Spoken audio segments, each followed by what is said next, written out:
Êxodo capítulo 3, versículo 1. E apacentava Moisés o rebanho de Jetro, seu sogro, sacerdote em Midian. E levou o rebanho atrás do deserto e veio ao monte de Deus, a Horebe. E apareceu-lhe um anjo do Senhor em uma chama de fogo, em meio de uma sarça, e olhou, e eis que a sarça ardia no fogo, e a sarça não se consumia. Então Moisés disse: agora me virarei para lá e verei esta grande visão, porque a sarça não se queima. E vendo o Senhor que se virava para lá para ver, bradou Deus a ele no meio da sarça e disse: Moisés, Moisés. E ele disse: eis-me aqui. E ele disse: não te chegues para cá, tira os teus sapatos dos seus pés, ou sandálias, porque o lugar em que tu estás é terra santa. Disse mais: eu sou o Deus de teu pai, do Deus de Abraão, Deus de Isaque, o Deus de Jacó. E Moisés encobriu o seu rosto, porque temeu olhar para Deus. E disse o Senhor: tenho visto atentamente a aflição do meu povo, que está no Egito, e tendo ouvido o seu clamor por causa dos seus exastores, porque conheci as suas dores.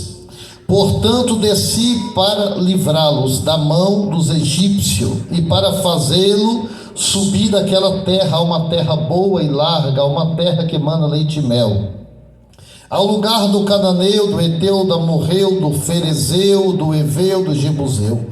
E agora eis que o clamor dos filhos de Israel chegou a mim, e também tenho visto a opressão com que os egípcios os oprimem. Vem agora, porque eu te enviarei a Faraó para que tires o meu povo, os filhos de Israel, do Egito.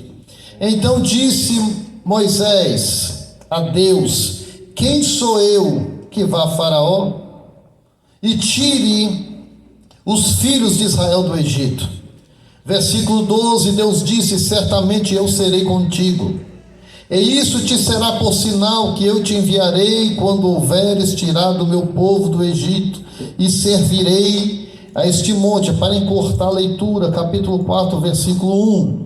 Então Moisés respondeu e disse: mas eis que não me crerão, nem ouvirão a minha voz, porque dirão: o Senhor não te apareceu. E o Senhor lhe disse: o que é isso na tua mão? Ele disse: uma vara. E ele disse: lança em terra. E lançou em terra, e tornou-se uma serpente. Moisés fugia dela. Amém. Meus amados irmãos, o texto em que eu acabo de ler é um texto que trata da chamada de um dos principais personagens do Velho Testamento, Moisés. Moisés, ele nasce em um momento de opressão, num momento de crise. Moisés nasceu no momento em que o povo de Israel estava sendo oprimido pelo egípcio. E a razão por que Faraó oprimiu o povo de Israel não era por outra coisa, porque a Bíblia diz que o povo de Israel prosperava e crescia. E quanto mais os egípcios perseguiam o povo de Israel, mais eles cresciam. Quanto mais eles montavam estratégia para que aquela nação diminuísse de tamanho, mais eles cresciam. Quanto mais eles tentavam assassinar os filhos machos das mulheres quando nasciam, aquela nação crescia. E aquela nação crescia porque a mão de Deus estava sobre ela. Aquela nação crescia porque Deus tinha um propósito com aquela nação. Mesmo perseguida, ela crescia. Mesmo com um opositor mais forte do que ela crescia. Mesmo com alguém tentando destruir, ela crescia. Crescia porque Deus tinha uma chamada na vida daquela nação. Crescia porque Deus já tinha escrito uma história para aquela nação. Crescia porque Deus já tinha desenhado um futuro próspero para aquela nação. E eu já quero abrir um parênteses nessa mensagem, nesse texto, para dizer que se Deus tem um propósito na sua vida, perseguição não te mata, alguém tentando te parar não vai te matar, perseguição não vai diminuir você, o opositor não vai acabar com você. Se Deus desejar desenhou uma história de bênção para você, lançar maldição contra você, não vai te parar, porque o Deus da bênção transforma a maldição em bênção. O Deus da bênção abençoa aquilo que o homem amaldiçoa, e ninguém pode amaldiçoar aquilo que Deus abençoa. Então não olha para aquilo ou para alguém que está apontando o dedo para você, mas olhe para a promessa, olha para a história que Deus escreveu para você. Simplesmente fixe o seu olho na promessa. Em um contexto de perseguição, Moisés nasce. Moisés então é a esperança da nação. Alguém olha para Moisés e fala: esse aí vai ser o libertador de Israel, esse aí vai ser aquele que Deus enviaria para nos libertar. E o tempo passa. A Bíblia fala que Moisés, ele é criado no palácio, ele é instruído em toda a ciência do Egito, um homem preparado, um homem apto para ser um líder, um homem apto para estar à frente de uma nação.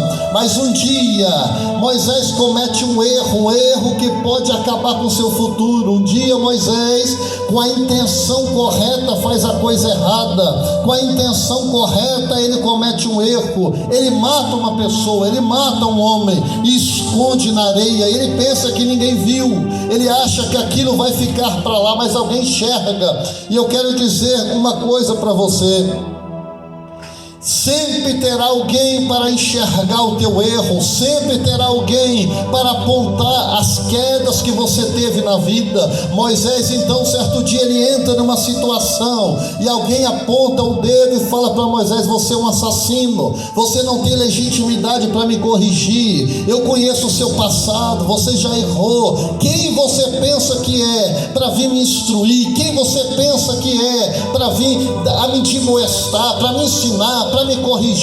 Você é um assassino. Olha, e algo que eu acho interessante na Bíblia, que toda revelação bíblica, eu não vejo Deus chamando Moisés de assassino. Quem está do seu lado, quem te acusa, pode até conhecer você e apontar e lembrar de você pelos teus erros, mas Deus lembra de você pela promessa que Ele fez na sua vida.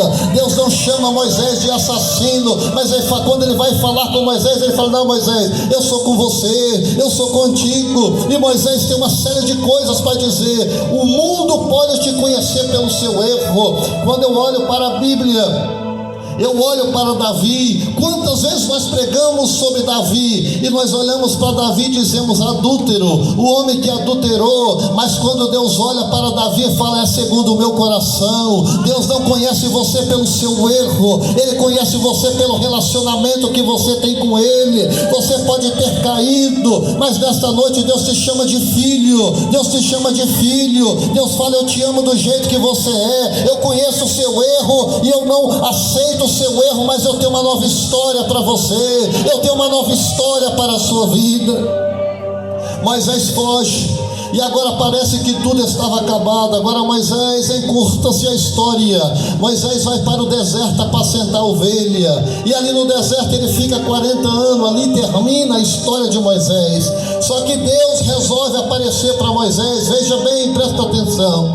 Deus não aparece para Moisés porque Deus queria honrar Moisés. Não. Deus não aparece para Moisés porque queria fazer de Moisés um homem famoso. Deus não aparece para Moisés porque queria elevar Moisés. Deus aparece para Moisés, a Bíblia diz, porque Ele escuta o clamor do povo dele. Você vai ser usado, você é chamado, não é para você grande, mas para servir na obra de Deus. Deus levanta pela necessidade da obra e não pela sua necessidade de ser grande. Tem muitas pessoas que não é chamado por Deus, porque para ele ser chamado é ser grande. Deus chama Moisés e fala: olha, não é com você a minha chamada, a chamada é com o meu povo. O povo está sofrendo e o clamor do meu povo chegou no meu trono. Deixa eu abrir outros parênteses aqui para dizer para você: você pode estar sendo perseguido, mas Jesus está ouvindo o seu clamor. Alguém pode não estar enxergando você pode estar sofrendo, alguém está tentando destruir, mas entra dentro do seu quarto, fecha a tua porta, porque o teu clamor ninguém pode parar, o teu clamor ninguém pode bloquear. Pode tentar parar a tua jornada, mas há uma ligação direta entre o seu quarto e o céu, que Satanás não pode parar, que quem quer parar a obra obra de Deus não pode parar. Entre no seu quarto e fala com Deus, porque Ele vai mexer, Ele vai refazer um rebuliço. Se tiver que arrancar alguém de outro lugar, Ele vai arrancar, mas da situação que você está, você não vai continuar. Não há alguém que clama que Deus tape os seus ouvidos em relação a Ele. Clame ao Senhor, porque Ele vai ouvir o seu clamor. Deus aparece para Moisés e ele vê algo estranho, uma sarça pegando fogo. E a Bíblia fala que Deus aparece para Moisés. E eu acho interessante que quando nós falamos que Deus aparece para Moisés, nós somos levados a entender que Moisés estava andando ao ermo e simplesmente Deus aparece para ele, como se Moisés estivesse levando uma vida sem compromisso, e Deus apareceu para ele, porque o texto não trata em detalhes, mas Deus não aparece para quem não tem compromisso com Ele. Deus não aparece em quem não crer na promessa. Deus não aparece para quem se santifica. No livro de Josué, quando o povo de Israel estava de um lado do Jordão, querendo atravessar o Jordão para tomar posse da terra, Deus aparece para Josué e fala: santifica-se hoje, que amanhã vou fazer maravilha no meio do povo. Porque antes de haver maravilha, antes de haver milagre, tem que haver santificação. Deus não se manifesta onde há pecado. Deus não se manifesta aonde não há zelo com a obra dele, não há zelo com Deus. E quando Deus se manifesta, quando Deus unge, quando Deus enche, a unção de Deus não acaba com a bênção apostólica.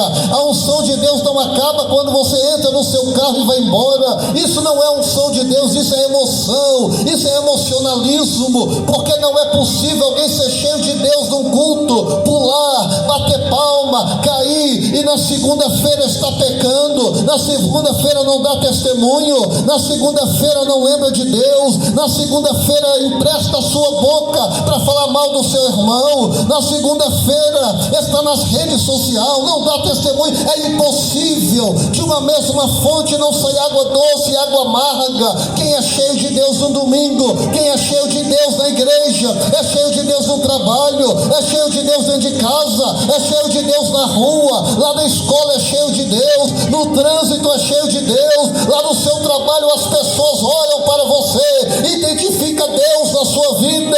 O seu esposo olha para você e pode bater no peito e dizer: a minha esposa é cheia de Deus, o meu esposo é cheio de Deus, porque a unção de Deus não é algo que é igual um computador, que você liga e desliga, você log in e log out, não, ou você tem ou você não tem. Quem tem a unção de Deus é diferenciado. Quem tem a unção de Deus se santifica, corre do pecado, foge do pecado. Quem tem a unção de Deus tem necessidade de buscar a tua presença, assim como a corça anseia por água. Deus aparece para Moisés. O texto não fala, mas eu não tenho dúvida que Moisés estava conectado com Deus. Eu fico imaginando Moisés cuidando daquelas ovelhas do seu sogro e talvez dizendo: Senhor, onde estão as promessas que o Senhor fez na minha vida? Será que a minha história vai acabar nesse deserto?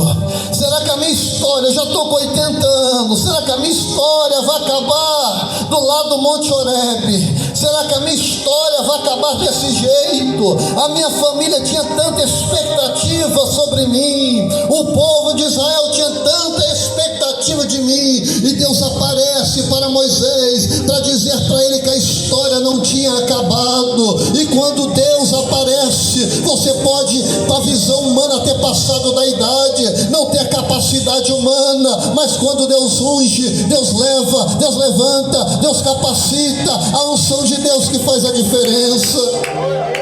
E quando eu vejo Moisés dizendo: Senhor, eu não sei falar, eu não acho que Moisés está com aquela hipocrisia que nós temos. Nós temos dificuldade de receber elogio.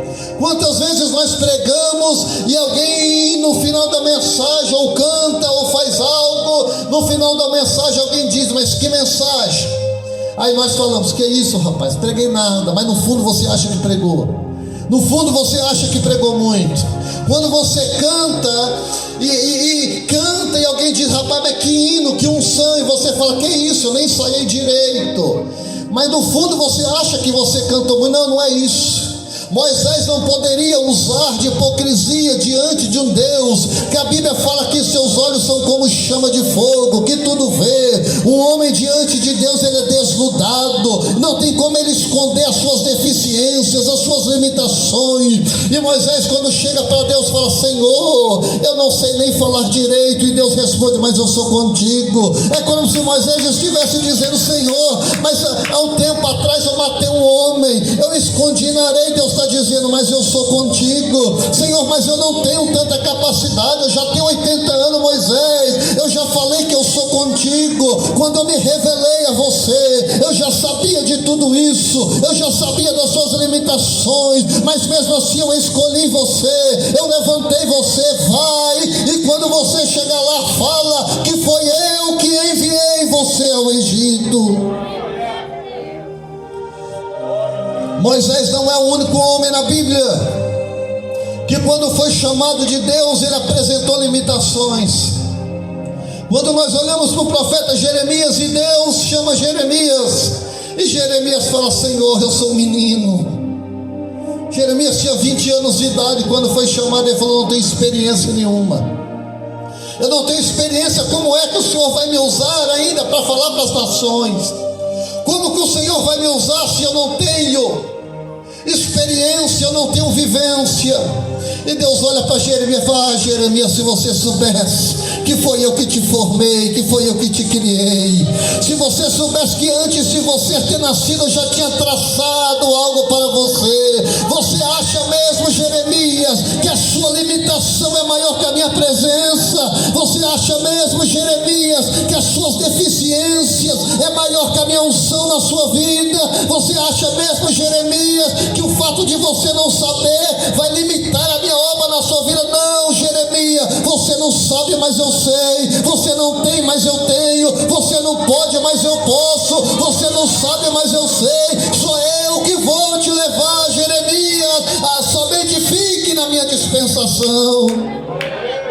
O que faz a diferença é a unção de Deus, o que levanta é a unção. É por isso que eu sempre digo isso, que no passado das Assembleias de Deus, quantos pastores semi-analfabetos, que muitos analfabetos, não sabia nem ler uma Bíblia, não sabia nem falar um texto, não sabia nem o que era hermenêutica, não sabia nem o que era exegese, mas quando eu colocava a mão, o endemoniado era liberto, mas quando orava, Jesus curava, quando abria a boca, Deus falava com a igreja. Eu não estou aqui fazendo apologia à ignorância, não. Estude se você tiver condição, mas tenha a unção de Deus, porque essa é essencial, essa que vai fazer a diferença. É isso que vai te levantar nessa geração. O que vai te levantar, você influenciar nessa geração, é a unção de Deus na sua vida.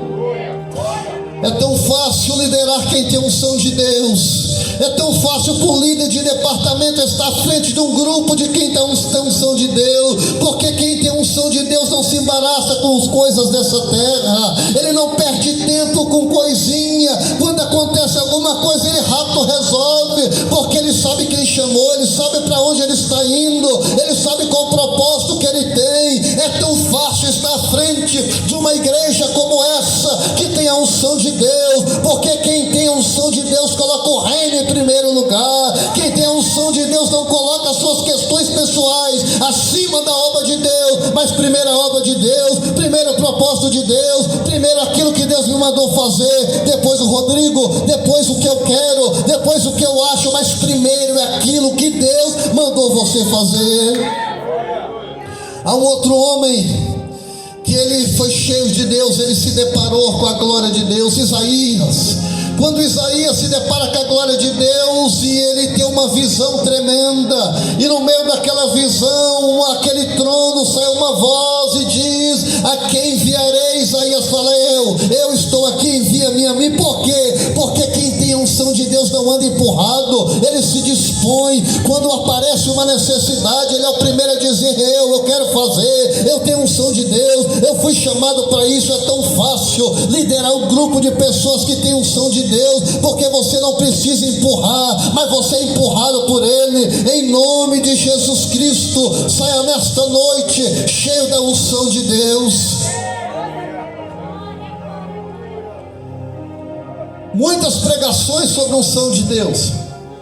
Ao final, os pastores oram para que o povo seja cheio de unção de Deus. Eu não vou fazer essa oração aqui hoje. Eu não farei essa oração aqui hoje para que você chegue, porque eu não acredito que uma oração apenas possa transformar alguém cheio de Deus. É uma vida com Deus. Não adianta eu impor a mão na sua cabeça, chamar você aqui na frente. Você pode fazer um propósito de ser cheio com Deus, agora ser cheio não vai adiantar, porque existem questões que precisam ser resolvidas. Porque o Espírito Santo não é espírito de porco.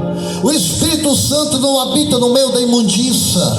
Não tem como eu cantar um hino: esta casa é minha casa, porque a casa que é de Deus não é a casa da pornografia. A casa que é de Deus não é a casa da mentira.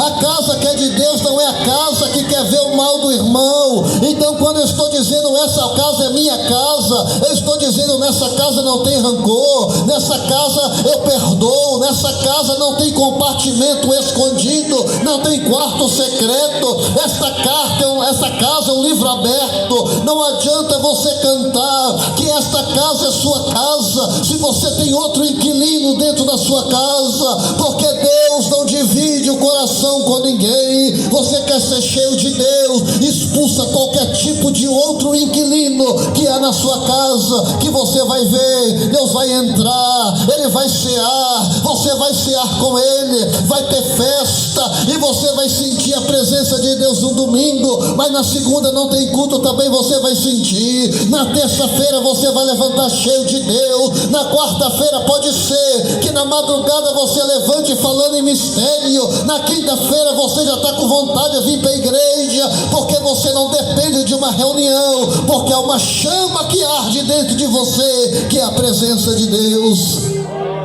A presença de Deus não é algo que nós marcamos o dia.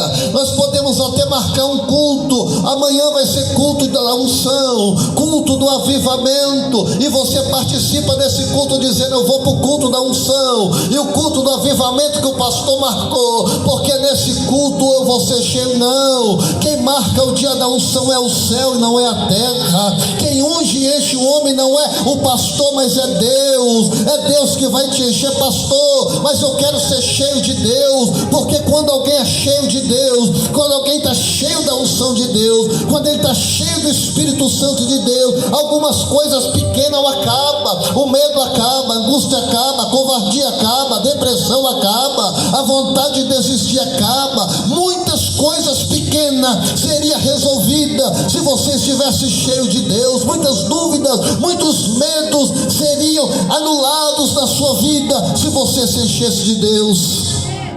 Você quer ser cheio de Deus? Não é só levantar a mão no culto de domingo. Você precisa se santificar. Pastor, o que é santificar? Santificar é separar. Santificar é se o pecado está ali, eu estou lá. Santificar é fugir do pecado. A Bíblia fala o seguinte: ó, resistir o diabo, mas foge do pecado. O diabo você pode resistir, que ele vai fugir de você no nome de Jesus Cristo, mas não brinque com o pecado, não acaricie o pecado, não namore o pecado, fuja do pecado. Se você quer se santificar, você precisa se afastar de tudo aquilo que ofende Deus. Na quinta-feira eu falava com os jovens sobre a presença de Deus, na quinta-feira. E normalmente nós falamos sobre não pecar, porque de fato o pecado ofende a Deus. O pecado ofende a santidade de Deus. Mas quando você se enche de Deus, quando você se enche do Espírito Santo, você não deixa de pecar apenas porque você não quer ofender a Deus. Você deixa de pecar porque o que você sente é tão bom que você não quer perder aquilo. Porque a presença que você sente é algo tão maravilhoso, e você sabe que se você pecar, você vai se esvaziar. Você sabe que a presença dele é tão boa, levantar cheio de Deus, sentindo Deus, que você fala, eu não vou pecar porque eu não posso perder isso que eu estou sentindo. É como o salmista Davi, que quando ele peca, ele desesperadamente fala, Senhor, ele não se preocupou com o trono, com o reinado, com a riqueza, mas ele disse, Senhor, não retire de mim o teu espírito, mas volta a me dar a alegria da salvação, porque ele se sentiu esvaziado, ele sentiu que algo se retirou dele, aquela alegria que ele sentia já não sentia mais. Eu quero ser cheio novamente, eu quero sentir aquela alegria que eu sentia, eu quero sentir aquele gozo que eu sentia. E só quem tem a presença de Deus consegue viver dessa forma. Santificação, oração e Bíblia.